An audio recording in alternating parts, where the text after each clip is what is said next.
Hare Krishna.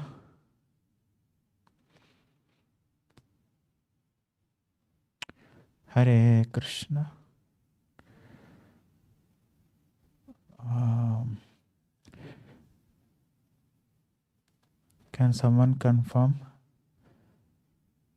Hare Oh, Krishna, Prabhu. okay. We Let can me. hear you. Who's that?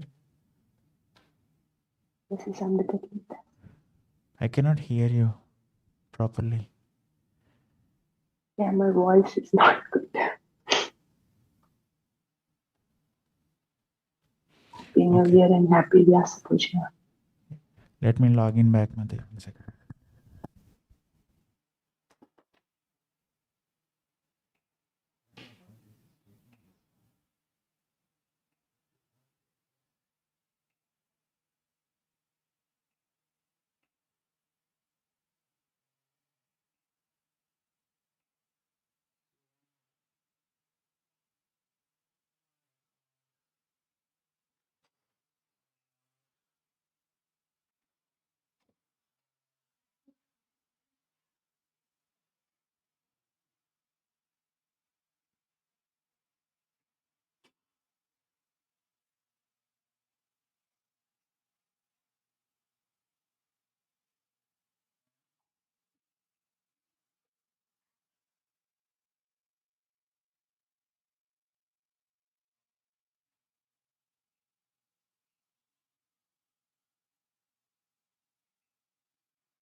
Tribal Comedy, can you make me co-host? Hare And Krishna. you hear me okay? Yes. Volume, everything right? Yes, Prabhu. Perfect. Okay. Haribol.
Krishna Vamsidhari Prabhu.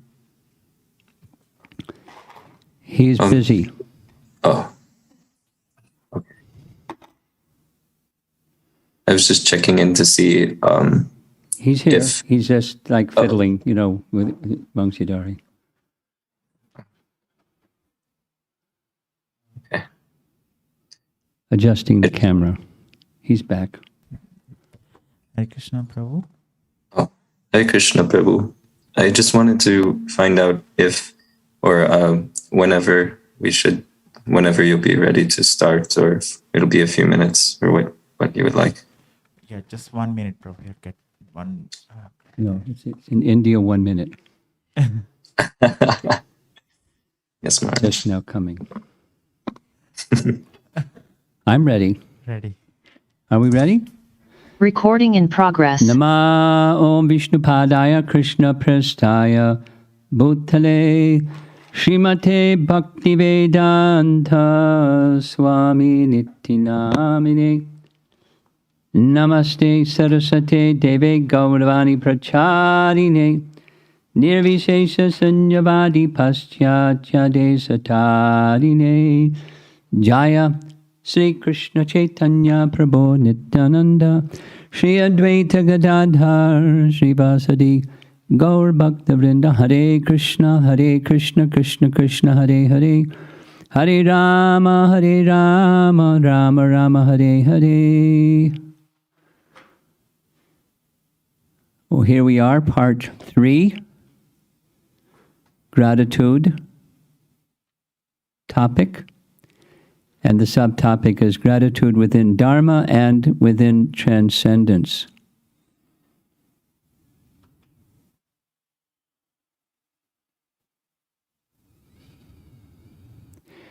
A starting point for this discussion is a nice teaching that I heard many times and long ago and since subsequently from Bhaktivinoda Thakur that says, duty and love are on 2 different platforms.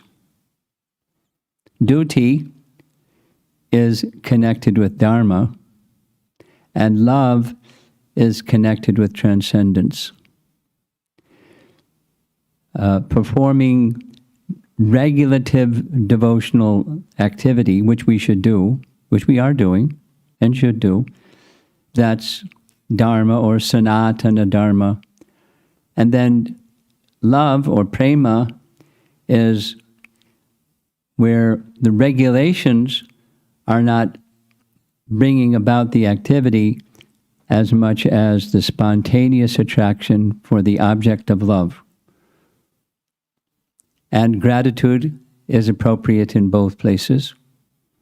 And we're going to be exploring that topic. A starting point for the discussion is a verse that you have seen before. There's the word kritagya in the Sanskrit. Krita gya is gya, knowing or acknowledging, krita, a favor that's been done, or grateful. What grateful soul is there who would not render his loving service to such a great master as the personality of Godhead? The Lord can be easily pleased by spotless devotees who resort exclusively to Him for protection, though the unrighteous man finds it difficult to propitiate Him. Could you get the Bhagavatam off the shelf and the previous verse, 3:19-35? Now, this is Dharma, gratitude in Dharma. And one of the impetuses for surrendering exclusively to the personality of Godhead is to receive His protection. As you see at the bottom, this is Sutta Goswami speaking, And he's speaking to Shaunaka Rishi, amongst the sages at Naimisharanya. And Sutta is appreciating the Lord's protecting Gajendra. So here's the context. Chapter 19 is the personality of Godhead has just killed Hiranyaksha. Lord Varaha has just killed Hiranyaksha. And my computer just went kablooey too. Pardon me. Okay. And Sutta is narrating this to Shaunaka. And after the conclusion of the demise of Hiranyaksha, Sutta speaks. I'm going to read verse 35 that precedes the one that's on the screen. The personality of Godhead delivered the king of the elephants, who was attacked by an alligator and who meditated upon the lotus feet of the Lord. At that time, the female elephants who accompanied him were crying, and the Lord saved them, as well as Gajendra, from the impending danger. And then this verse. So the Lord rescuing the planet Earth by killing Hiranyaksha in a very fantastic way. Then reference is made to the Lord protecting Gajendra.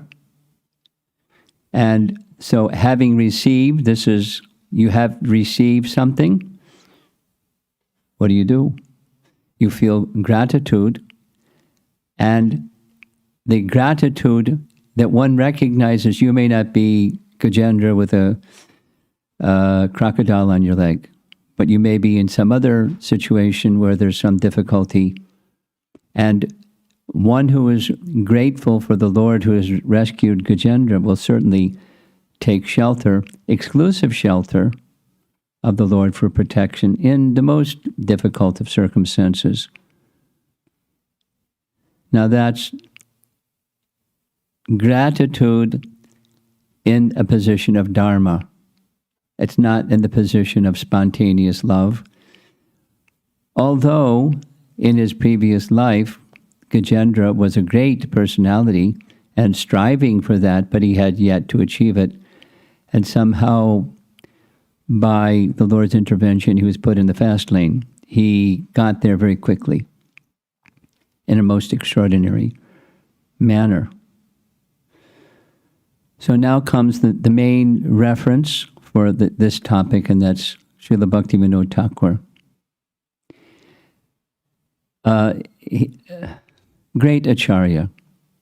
And he put things in, complex things, in such a simple manner. Now sometimes they were pretty complex too, complex things in a complex manner, but many times in a very simple manner, where he is describing in a short essay, gratitude is of four kinds, and it has to do with the ignorance, passion, goodness, and transcendence. So let's go through them all four. In ignorance, one may be motivated out of fear to take shelter of and render service to the personality of Godhead, because if I don't, then fill in the blank, I'll go to hell, or I'll have to suffer, or it's the influence of the mode of ignorance may propel somebody to become a worshiper of God. That's the lowest of the positions. And if those of you that are familiar with, we'll do a parallel. From Srimad Bhagavatam, Canto 3, Chapter 29, there's a question at the beginning of the chapter by Devahuti to Kapila Dev about bhakti being pure yet consciousness may not. So is it possible to be not in pure consciousness and still render bhakti? And he says, sure. And bhakti influenced by one who's implicated in the mode of ignorance looks like this. So serve the Lord when one is in the mode of ignorance. And one of the motivations is, aside from fear, is take revenge against another person or do harm to another person or destruction of one kind or another. That's the mode of ignorance. Mode of passion, we're very familiar with. One wants something. One worships the Lord because one wants something. So you go to the Lord because he gives something to those who worship him. And then the third is this position of gratitude. Gratitude, he introduces into this essay, is I have received something and now it's my duty to give something.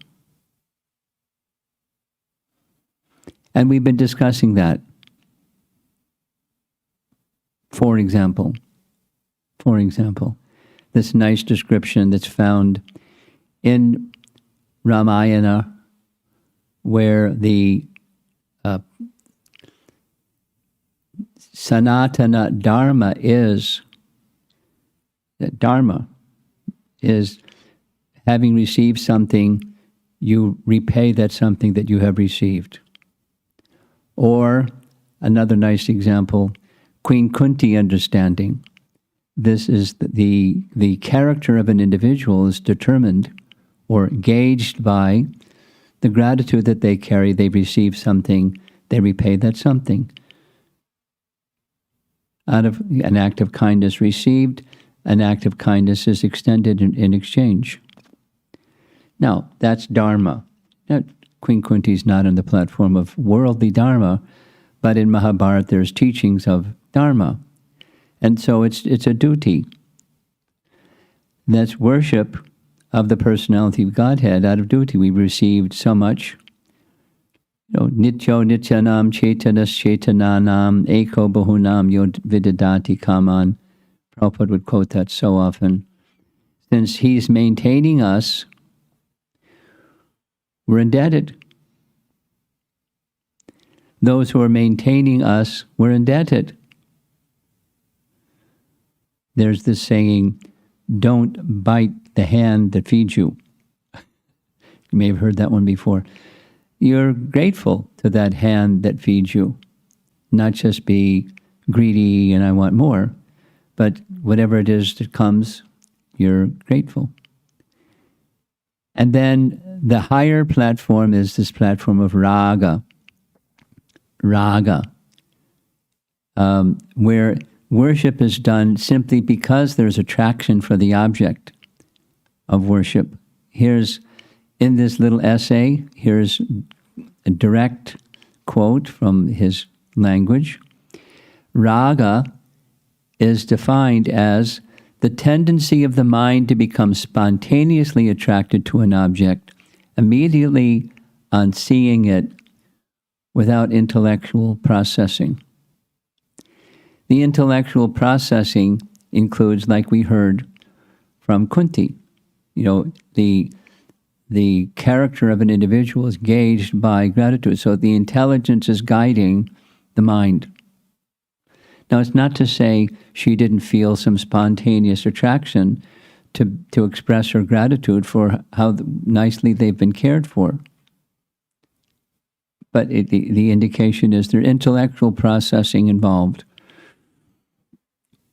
I plan to show you this slide again during the main Vyasa Puja talk, so let it sink in. There's duty, gratitude out of duty, and there's gratitude or worship where there's attraction, spontaneous attraction. Let's go to the Dharma side further. Dharma of the jiva is the part serves the whole. Anyone that's heard Prabhupada speak understands that one. What's the constitutional position, the sva-dharma of the living entity? And that is, it's the part. And the business of the part, or the proper activity of the part, is to be in service to the whole. If the part is not in service to the whole, it's useless. We've all heard this. Like a screw for a machine. He sometimes would use the example of a typewriter. And if there's a screw missing from an automobile or any machine, and you just see it lying on the street, it's meaningless, it's worthless. But if your machine is dependent upon that screw being in place, it's very valuable to you. The value of the part is its service to the whole. And so the hand is meant to serve the rest of the body. The hand that's disconnected from the body is yucky. But its value is it serves the whole. That's the dharma of the jiva. It's jiva dharma. That's one of Bhaktivinoda Thakur's books. And one who abides by that principle of dharma is protected by dharma. Again, we've heard Prabhupada speak this phrase so many times. Dharmo rakshati rakshataha. When one abides by dharma, one is protected by dharma. Now, Bhaktivinoda Thakur points to those from these lower two ranges, out of fear or out of acquisition, one may worship the Supreme Lord. He expresses they may lead to Raga. And the example he points to is Dhruva, who first worshipped the Lord with a desire for a kingdom, but by sadhana, there appeared in his heart attraction, Raga, born of a pure relationship with the Lord. So the worship helps to establish the relationship. There's the knowledge, sambandha, that there is such a relationship, and acting within that relationship, abhideya, that's the worship. And even if the inspiration for the worship is from the mode of passion, a desire for something, acquisition of something, or even this darker one, I want to get back to at my stepmother, Dhruva's stepmother. And so if it may be arising from the lower modes, but the personality of Godhead relationship being established, that's good. That's good.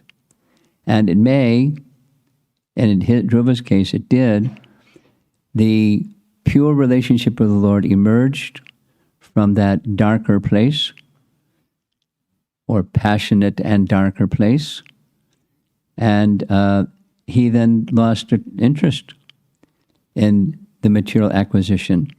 That was gone because of raga.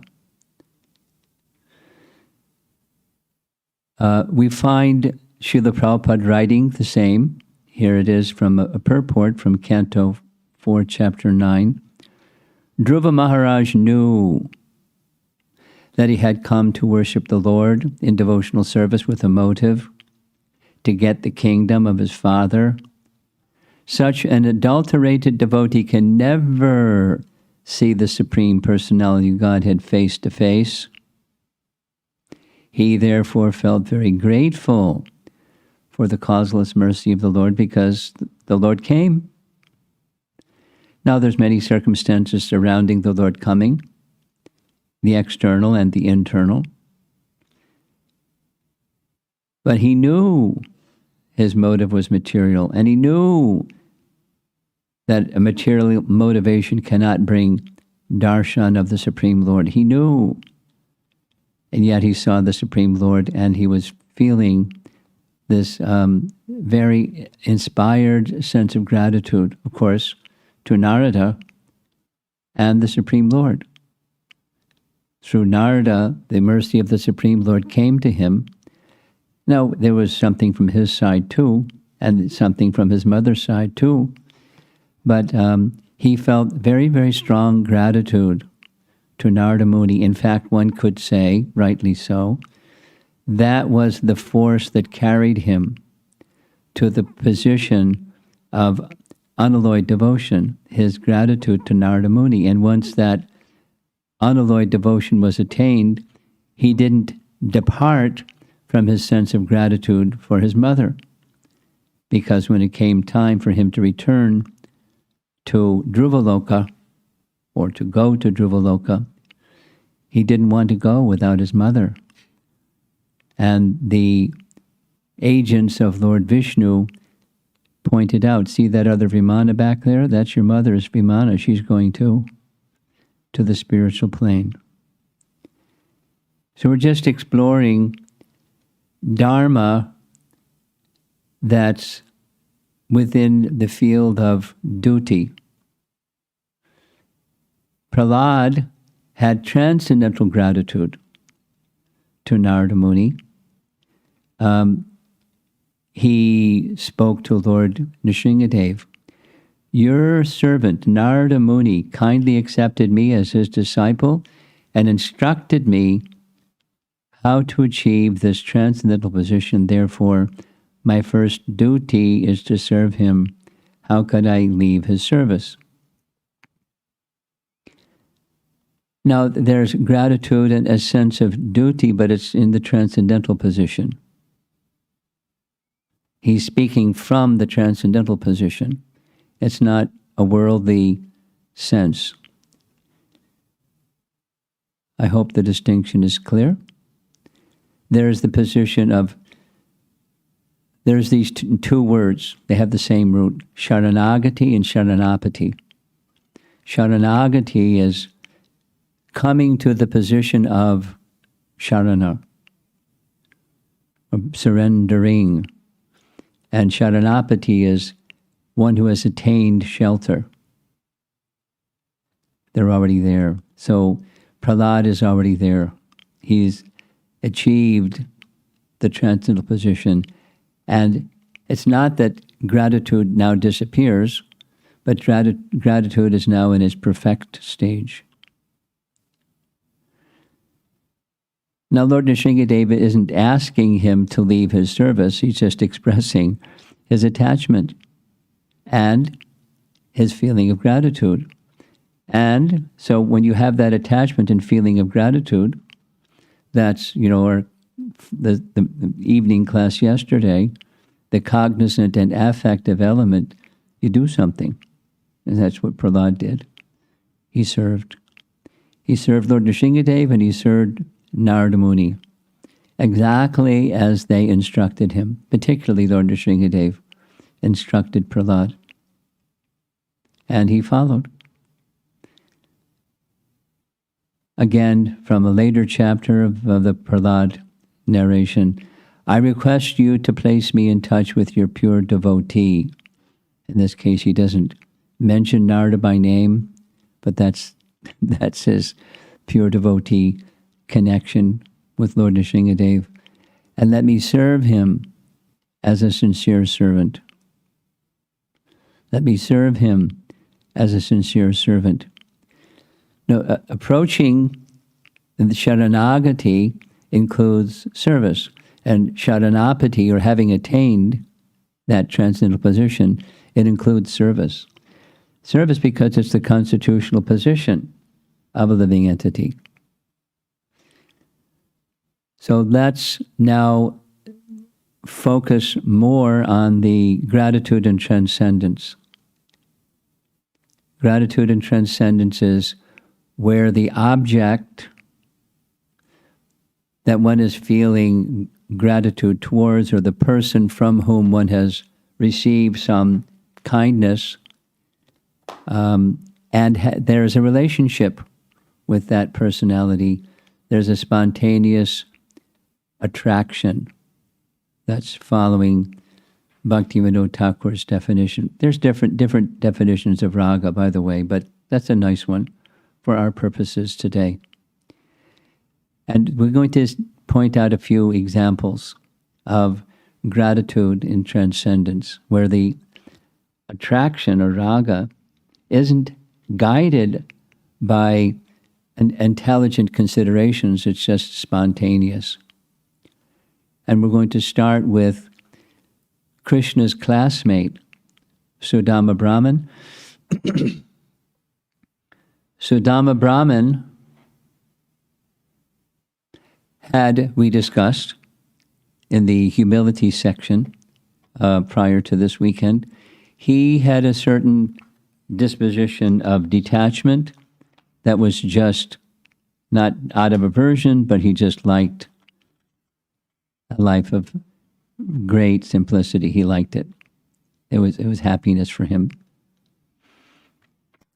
However, when his wife was concerned about his well-being, etc., a little reluctantly, but to please his wife, he decided to go. But the real inspiration was, I can be with Krishna again.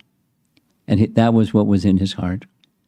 Of course, reciprocating with his wife, but being with Krishna again. It's a very beautiful painting. Of course, he's carrying over his shoulder that little cloth bag that has broken rice pieces inside. And Krishna's getting off his throne, coming down the steps, and Rukmini is observing Krishna's affection for Sudama. And in this next painting, it's a very beautiful painting. If you look very closely, you can see tears in the eyes of both. Now, Krishna's doing what a Kshatriya would do for a Brahmana, to receive a Brahmana. And the Brahmana is permitting, although he knows that Krishna is the Supreme Personality of Godhead. But at the same time, there's this intimacy of friendship at play, and there's the behavior of two different persons of different varnas, and but the primary feature is their raga. There's tears in Sudama's eyes. They're staring at each other's eyes. Krishna is washing his feet, but he's staring at Sudama's eyes, and tears are in both of their eyes. Very beautiful. And Rukmini is astonished. The other assistants of Rukmini, they're astonished. Who's this person? He's so bedraggled, and look what Krishna is doing, and how do we understand this? Because they're not in that same loving relationship. And another very important part of this exchange, or raga exchange, is when Krishna demanded or snatched from Sudama's hand what he was hiding, that little bag that had the chipped rice, and started eating, and how much loving affection was there, not because of the value of the broken rice, but the love with which Sudama was carrying in Krishna's heart, and therefore accepting this gift, which was reluctantly given because of its poor quality. Krishna was so pleased. Krishna was so pleased. Krishna was so pleased that when Sudama returned back to his cottage, he couldn't find his cottage. He found this giant palace instead.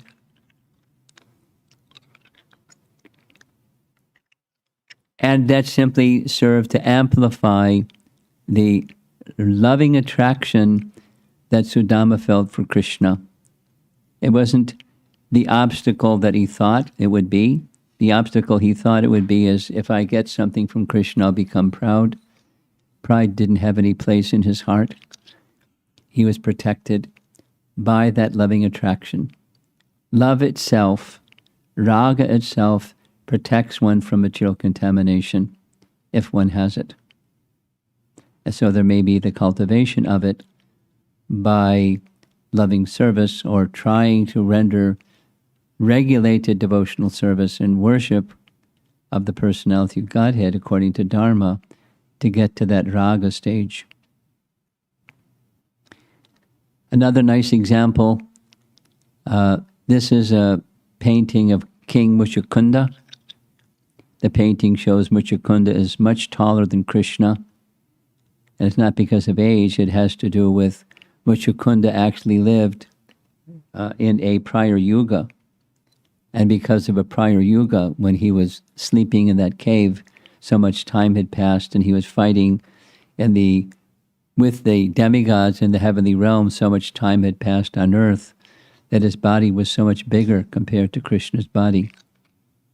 And that's why he's shown as being very tall. And he had Raga for Krishna. How did he get it? He got it from one who has it. And the one who has it, that from whom he received it, was Garga Muni. The history is that Mushukunda went to the super astrologer Garga Muni and asked him to read his chart. And among other things, Garga Muni said, one day you're going to see the personality of Godhead. And here's what he looked like, and here's his qualities, and here's his nature. And all of that we've heard so many times also went deep into his heart, and he developed a strong desire to see the personality of Godhead and to serve him in all the rest of his life. And with that anticipation, he carried on with his activities. There was an internal raga, attraction for Krishna. However, when he first saw Krishna, he didn't recognize him. And he asked, "Who are you? You're effulgent. This cave is all lit up by your effulgence. What kind of personality are you anyway?" When Lord Krishna disclosed the joy and humility, became fully awakened. And he offered beautiful prayers, very, very, very wonderful prayers. Krishna offered him his benedictions. And Krishna indicated, you have pleased me very much by your devotion. That's why I came here. You wanted my darshan. That's why I came here, because of your pure devotion and your desire. So I came here. And now you may go to the Himalayas and undergo some austerity for some time, because you will take birth again after undergoing atonement for the activities that you did during your lifetime as a Kshatriya of taking the lives of animals while hunting, etc., etc. And so, at least my understanding is he had some service for him, and in your next lifetime, you will become my eternal devotee and return to the spiritual world. So that's what happened to Mushukunda. He finished his life in total absorption in thought of Krishna. It looks like he's chanting the holy name over there. Is somewhere high in the mountains. Absorbed in his spontaneous attraction for Krishna. There are others in Krishna's pastimes. A nice description I like very much of Sudama the florist, because his occupation was selling flowers and making flower garlands. It was important for him to have a source of flowers.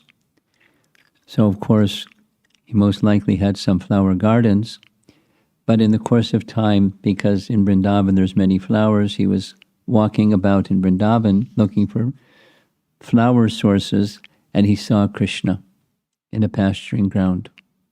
And he was stunned with the beauty of Krishna. From a distance, he saw Krishna.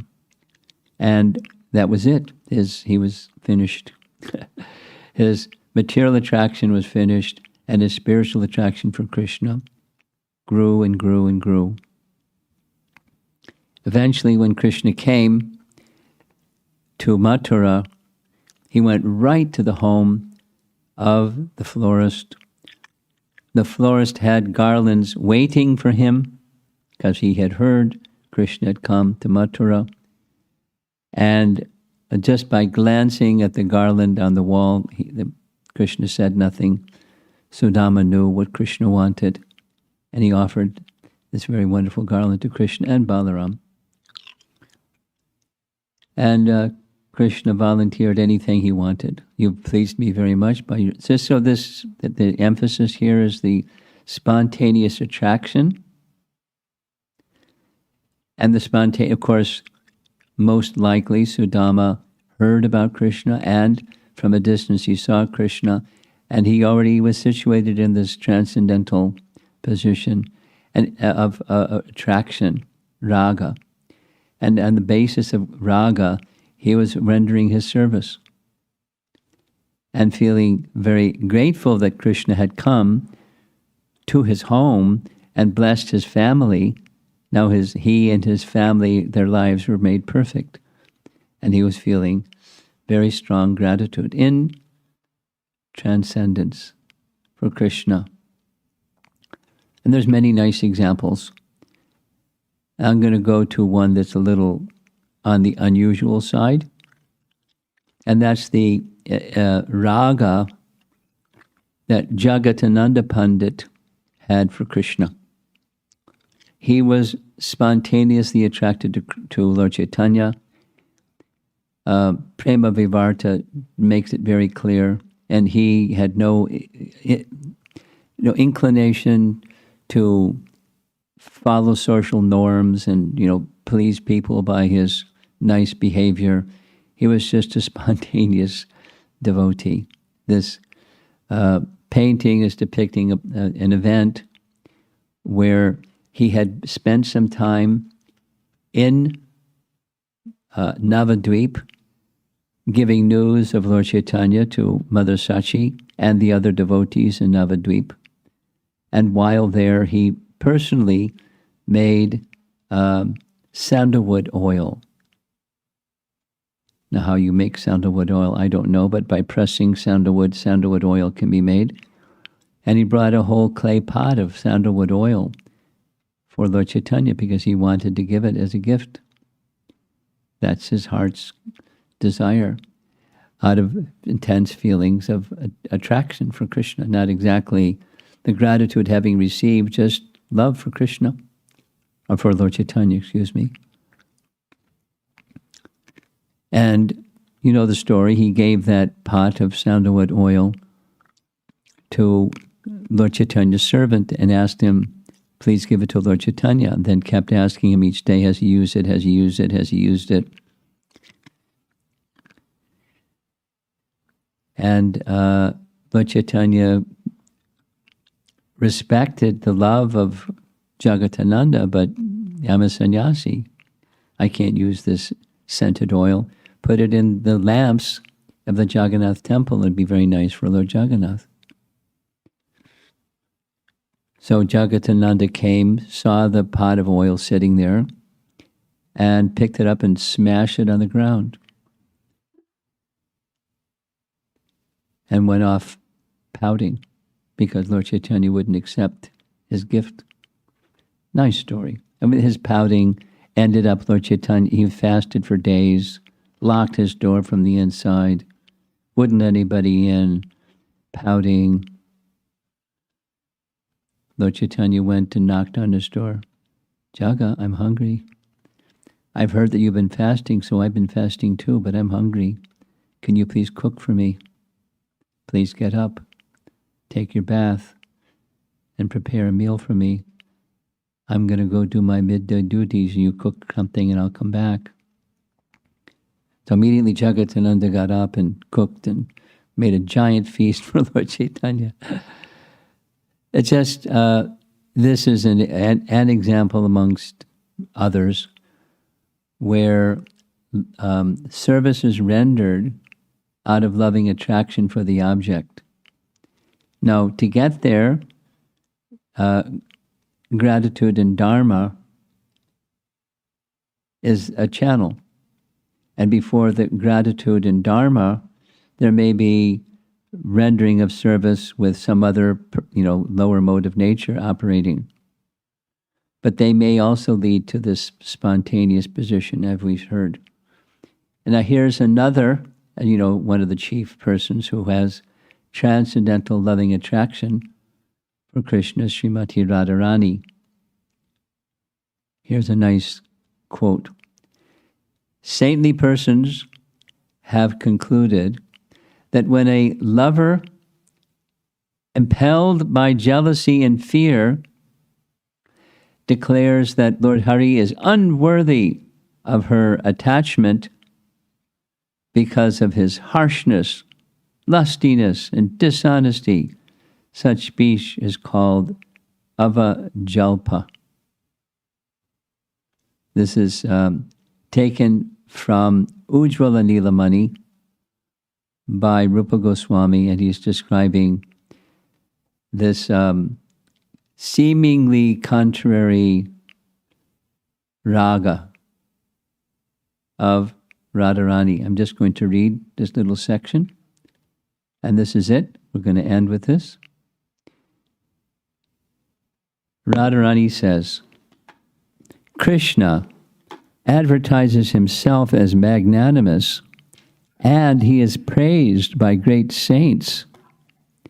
His qualifications could be perfectly utilized if he would only show us mercy, for we are downtrodden and neglected by him. You poor messenger, you are only a less intelligent servant. You do not know much about Krishna, how ungrateful and hard-hearted he has been, not only in this life, but in his previous lives also. We have all heard this from our grandmother, Purnamasi. She has informed us that Krishna was born in a Kshatriya family previously to this birth and was known as Ramachandra. In that birth, instead of killing Vali as enemy of his friend in the manner of a Kshatriya, he killed him just like a hunter.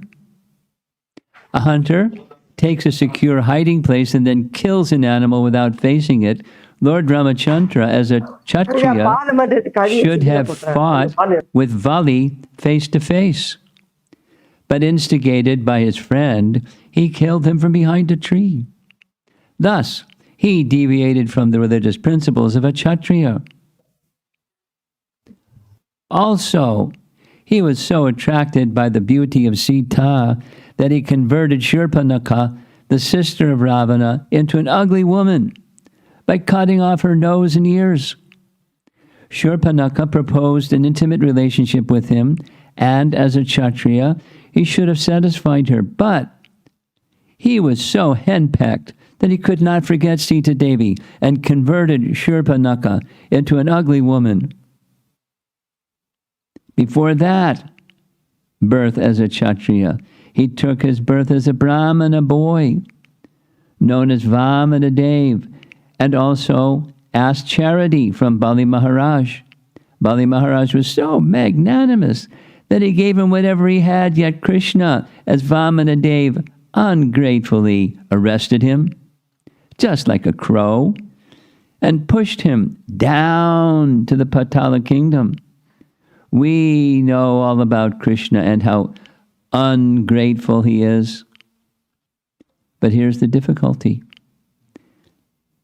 For us to give up talking about him, not only are we unable to give up this talk, but great sages and saintly persons also engage in talking about him. We gopis of Vrindavan do not want to make any more friendship with this blackish boy, but we do not know how we shall be able to give up remembering and talking about his activities. So that's a twist of gratitude and feeling ungrateful. But it's arising from the most exalted of loving attraction.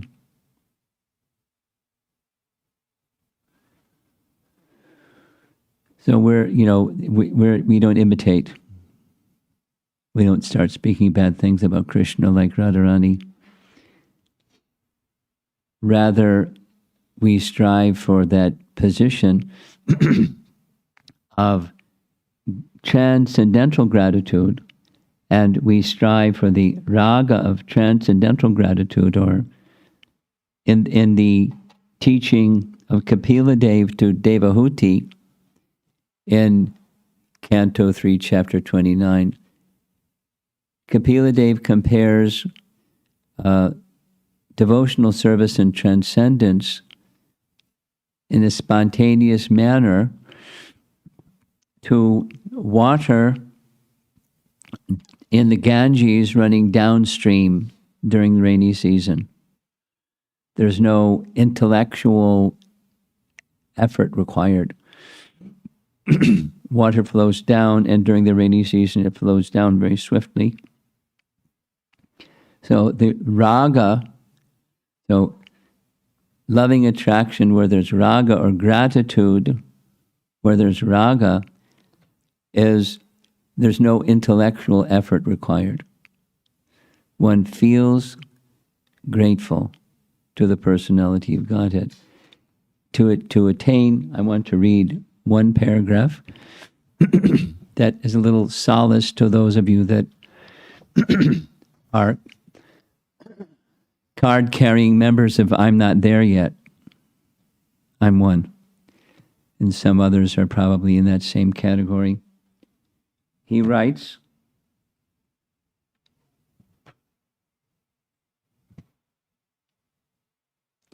fear and desire are extremely base. When a devotee's intelligence becomes clear, that's the Dharma out of gratitude, he gives up fear and desire. Duty or gratitude becomes his sole motive. Motive goodness, Dharma position. And the final paragraph of this little essay. As long as raga towards the Lord does not appear, the devotee should not give up worship according to duty. From the sense of duty, two standards arise: to respect the rules, or vidhis, and to avoid breaking the rules, nishedha.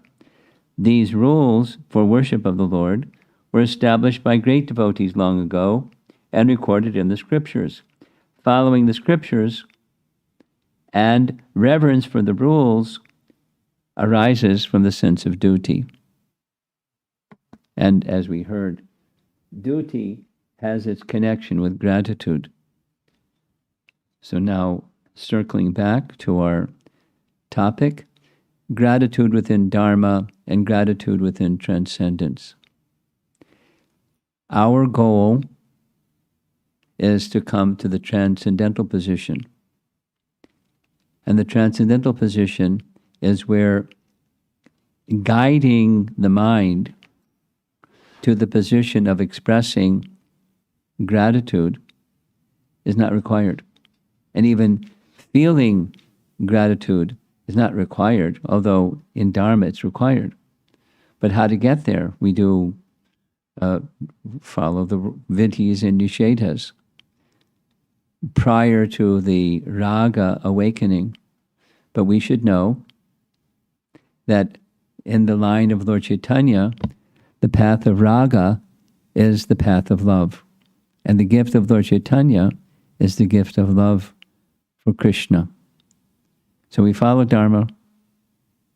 We strive to do our duties according to the codes of the scriptures and with the mood of pleasing Krishna.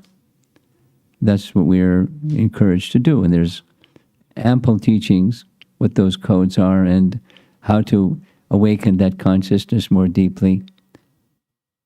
And most important is the ragatmika devotees, or the raganuga bhakti, is follow in the footsteps of those who have raga, and try to associate with those that have a natural attraction. A natural attraction for Krishna. And until that natural attraction for Krishna awakens, we do our activities according to the codes of Dharma with a sense of duty or driven by gratitude for the kindnesses that we have received. So that's our topic for this morning. And again, it's 15 minutes into our time together. So they'll open the floor to see if there's some discussion. I don't know how all of you feel, just a comment. Without deities and kirtan and prasadam and sadhu sangha, it's the best we can do given the circumstances, but how much, by being deprived of that by circumstance, how much more we will appreciate it when we have it.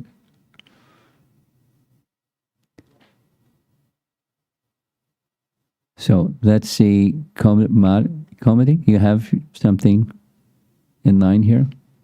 Hare Krishna Maharaj. Yes. The first question is from Amrita Keli Mataji, who's asking, Maharaj, I'm feeling very happy and grateful to begin this special day and New Year hearing you. How merciful is Krishna to give us this opportunity in spite of all the challenging circumstances. I'm also feeling very grateful to you for taking the austerity of speaking to just the camera and video screen out of your causeless love for all of us. Every time I hear Jagatananda's pastime, it is very bewildering for me. I am thinking of the qualities of pure devotees that Krishna describes in Bhagavad Gita, equipoised or no anger. Do we understand that the devotees continue to have... Oh, sorry, Maharaj. Do we understand that the devotees continue to have their nature even when they're in the prema stage? And those qualities, anger or any other, may become transcendental? Yeah. Yes. Jagatananda is a puzzle for worldly people. Jagatananda is a delight for those that are transcendentalists. During the discussion on the 6 Goswamis, for example, there was this description of Sanatan Goswami's exchange with Jagatananda in Brindavan. Jagatananda, along with going to Mayapur or Navadvip, would sometimes go to Brindavan, and when there he stayed with Sanatan Goswami. And when he saw Sanatan Goswami wearing a nice turban, he asked, where did he get the cloth?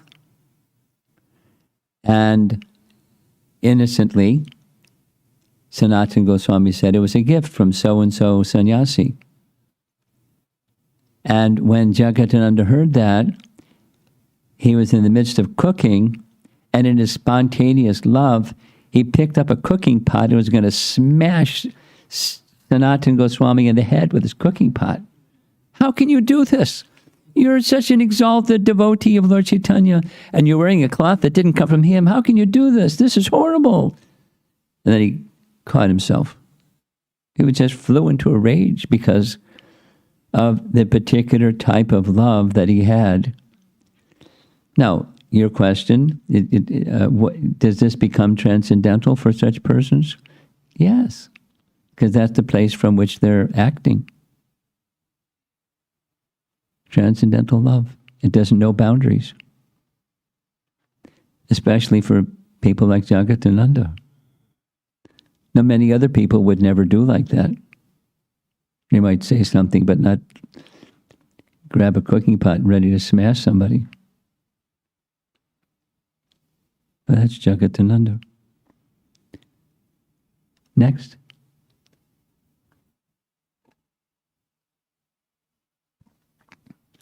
Sorry, Maharaj. The next question is from Radha Kunjabihari Prabhu, who asks, of the 16,108 palaces in Dwarka, how was Sudama able to locate the palace of Krishna and Rukmini?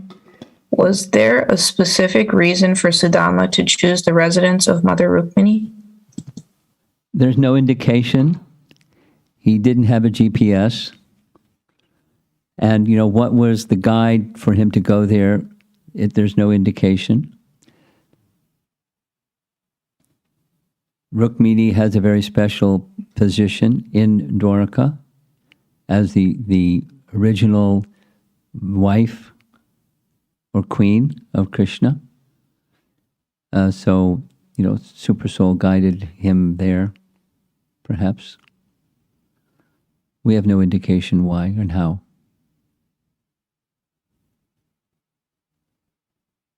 Next. Thank you, Maharaj. The next question is from Sweta Mataji, who asks, for me, there is an intellectual effort that is required from my side to stay attentive and focused. Good. And be in the attitude of gratitude. How do I orient my sense of duty and effort towards loving service without condemning my current limitations? Oh, you don't condemn your current limitations at all. That you're making a conscious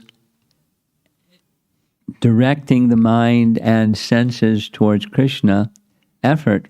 Fantastic. That's Vidhi Bhakti. Fantastic.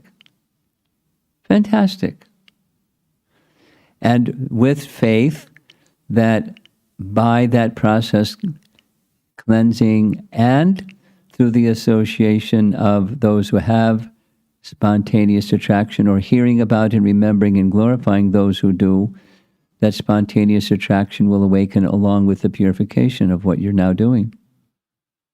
But if you're regularly guiding with intelligence your mind and senses in those ways, fantastic. Next. Thank you, Raj.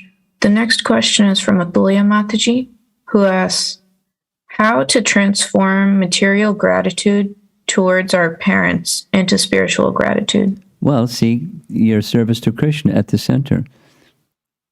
Krishna has given, just as Krishna has awarded your parents, you as their child, Krishna has awarded you, these parents, as your parents, and see Krishna at the center.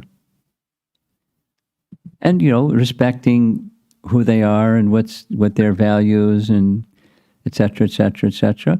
But see how you can be in service to Krishna while you're doing that service to them. This is this holistic picture of life that we discussed yesterday. It's an important part of your service to Krishna. And without being pushy or this or that, you want to be a good daughter to your parents that reminds them of Krishna. So how can you best do that? And you keep that question in the foreground, you're heading in the right direction.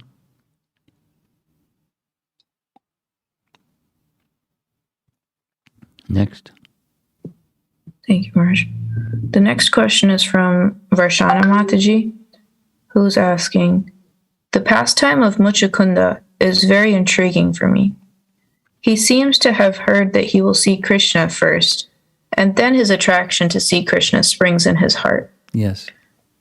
While for us, our attraction needs to be developed first, and then maybe we will see Krishna.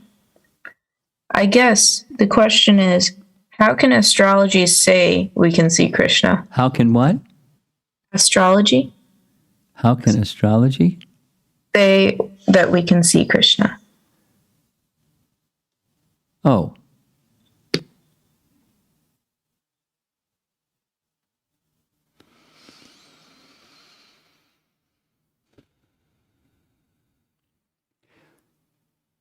Nice question.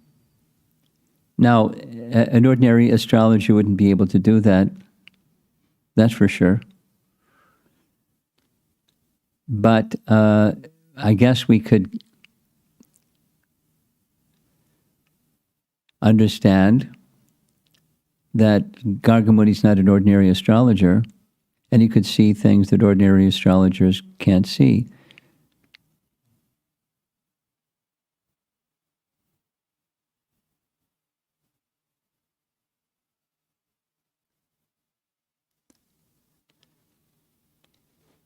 If you get a chance to meet Gargamuni, you could ask him that question. Go ahead. Next. The next question, Maharaj, is from Rupa Vilas Prabhu, who says, Krishna says in Bhagavad Gita 7:16, 4 types of people approach Krishna. Are they respectively in ignorance, passion, goodness, and transcendence? No.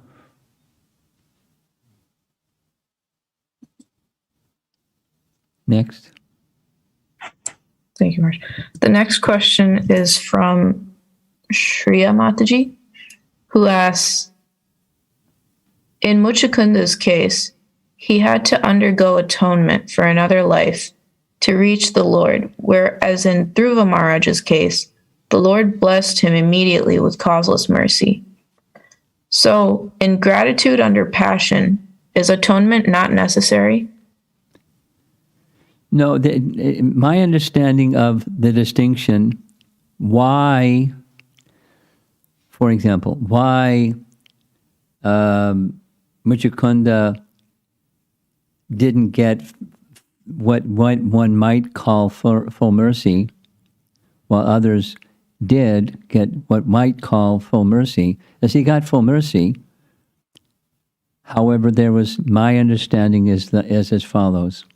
There was some service that Krishna wanted from Mushukunda, and so he was, placing him in a position where he could receive that service from him, either in this or the next life. We don't hear what happens after he goes to the Himalayas and does what he does, other than what Krishna said. In his next life, he'll be born as a Brahmana, and he'll achieve love of God and go back to Godhead. But he was already situated in love of God. So my understanding is not from acharyas, it's just Krishna had a purpose, and that purpose is loving service. He's got a qualified devotee. Some service for him was awaiting. So it's not that mercy is you right away go back to Godhead and you don't have some other service in some worldly place. It may be, but like Dhruva didn't right away go back to Godhead. He ruled for a long, long time in the material world. It wasn't, being in the material world isn't fun, but it was service. And so he stayed.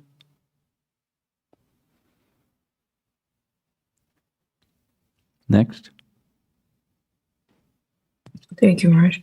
The next question is from Amalatmana Prabhu, who asks, it looks like gratitude grows with progress in bhakti. Like Vaidhi to Ragatmika and parallel to Dharma to Raga. Yes. Unless Raga develops, gratitude does not reach perfection. Right. Is it possible for practicing devotees to still have transcendental gratitude without reaching the Raga platform in bhakti? Well, transcendental gratitude is in degrees, and Raga is also in degrees.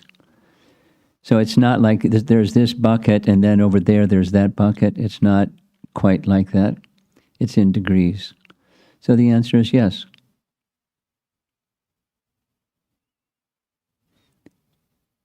Next. He also asks, is it possible for those not in bhakti to get transcendental gratitude?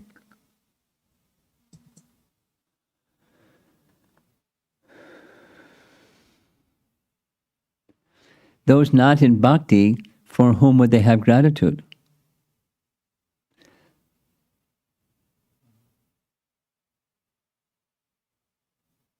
As soon as there's gratitude, then you're in the realm of bhakti. Next. Thank you, Maharaj.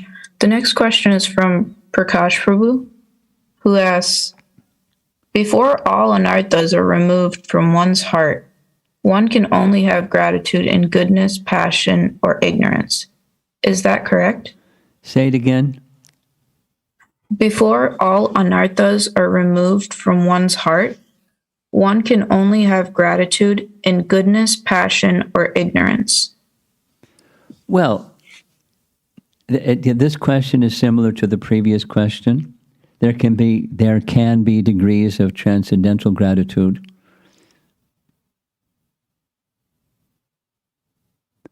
Naturally, there are. Let's take any one of us. And let's say our gratitude towards our founder Acharya. Any one of us, that some of that is there. And it's not just in the modes. So it's proportionate, or there's a spectrum or a range of transcendental gratitude within our lives, even at present. Next.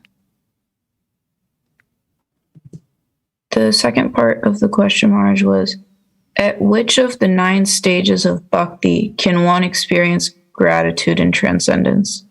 The same answer. Even in the beginning stages. Next. The next question is from Uttama Bhakta Prabhu. Referring to gratitude in Dharma and Raga, we can say that gratitude in Dharma is, I have to, whereas gratitude in Raga progressively is, I want to, I love to, and finally, I will die without it. Is this correct? Yes, very nice. Very nice. And if you go even further than I'll die without it, you go to where the gopis are. They can't, they want to stop, but they can't. That's a transcendental, beyond I'll die without it. Next. Thank you, Maharaj. The next question is from Krishna Priya Mataji, who asks, hearing the different pastimes of gratitude and transcendence makes me wonder if gratitude has various flavors, like various sorry? Yes, yeah, they have different flavors. I'm interrupting. Go ahead. Just like various rasas. Or is gratitude more a fundamental and instinctual expression from the spiritual platform, just like acting from heart and mood of humble service? Well, those aren't necessarily contradictory, options. There's variety, and it arises from the heart, and it has different flavors. And even in some individual's life, who's on the platform of transcendence. I mean, Jagatananda didn't always just go around smashing pots of sandalwood oil.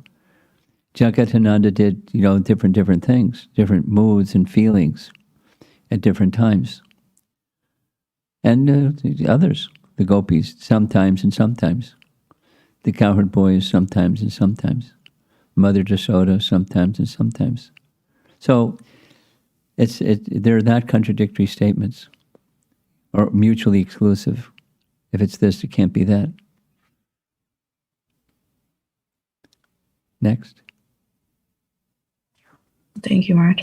The next question is from Shubhra Mataji, who asks, how does one purify one's motivation for service and bring it to the platform of gratitude as the prime motivation?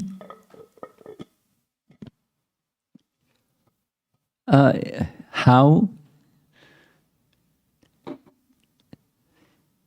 By the guidance of Guru, Sadhu, and Shastra, one can introspect and see the degree to which there's a mix and the degree to which there's purity, and strive to strengthen the purity and strive to overcome the mix.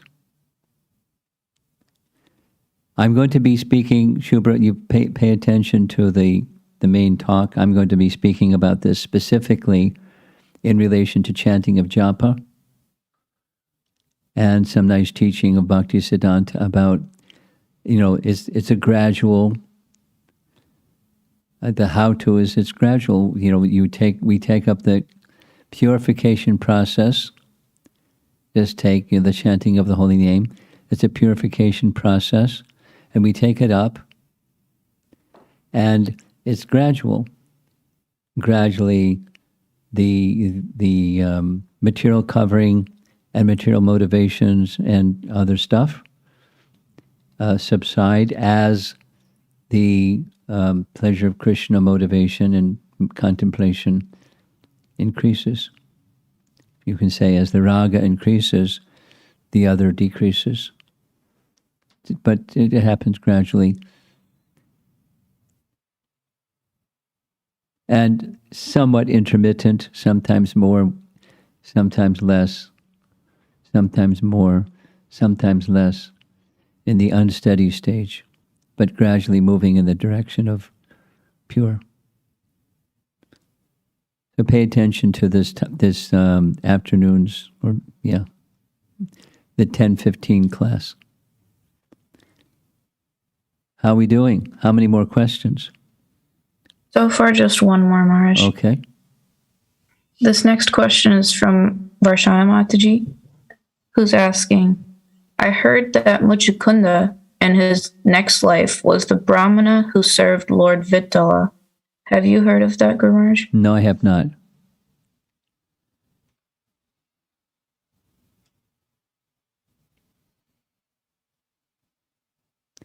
You might go back to the source that you heard from and see if they have some confirmation of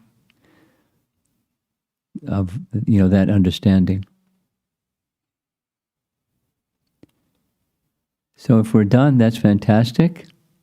And we'll see you again a little bit later this morning. Hare Krishna. Yasodanandana, take it away. You got to unmute yourself. Sorry.